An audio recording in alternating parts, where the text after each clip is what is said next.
Hello guys, तो आप देख सकते हैं यहाँ पे अभी बारिश हो रही है। अक्टूबर 25 की मतलब 2025 में ये अक्टूबर 25 है, 15 के बाद में। तो फिर भी बारिश हो रही है, मतलब मानसून तो चला गया, मतलब फिर भी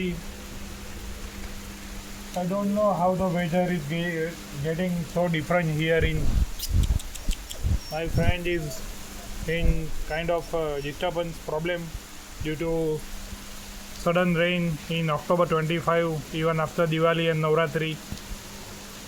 So you can see by yourself, this is the rain is happening.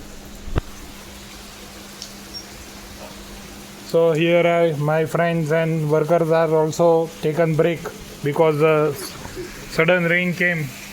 अचानक जो बारिश हो गई तो उससे मतलब सीधी बात है, साइड पे काम बंद हो गया। तो कौन वहाँ पे रह सकता है ऐसी हालत में, मतलब जो फैब्रिकेशन का काम है कैसे चल सकता है ऐसी हालत में।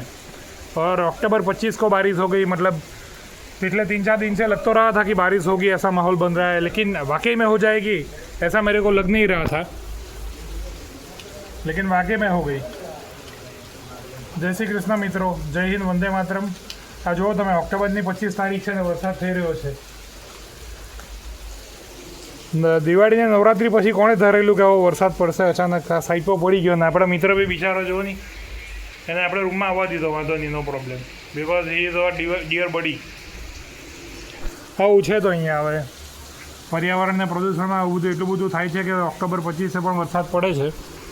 3-4 દિવસથી વાતાવરણ એવું બનેલું હતું કે લાગતું હતું કે વરસાદ પડશે, પણ લિટરલી મતલબ કેવી રીતના બિલીવ કરે કે ઓક્ટોબરની 25 તારીખ, 15 ઓક્ટોબર પછી દિવાળીને નવરાત્રિ પછી વરસાદ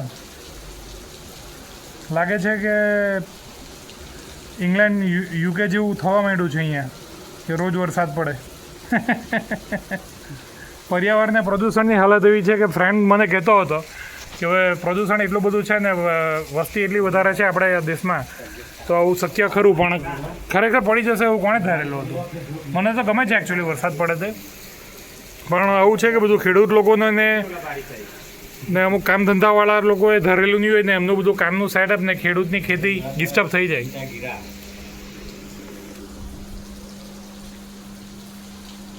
આવું છે ભાઈ, હવે રામ રાખે તેમ રહેવાનું તેવું છે, કારણ કે આમાં આપણે શું કહી શકીએ? આપણા હાથમાં તો મળે જ નહીં, આ તો કુદરત, ભગવાન, ઈશ્વર, ઉપરવાળાના હાથમાં।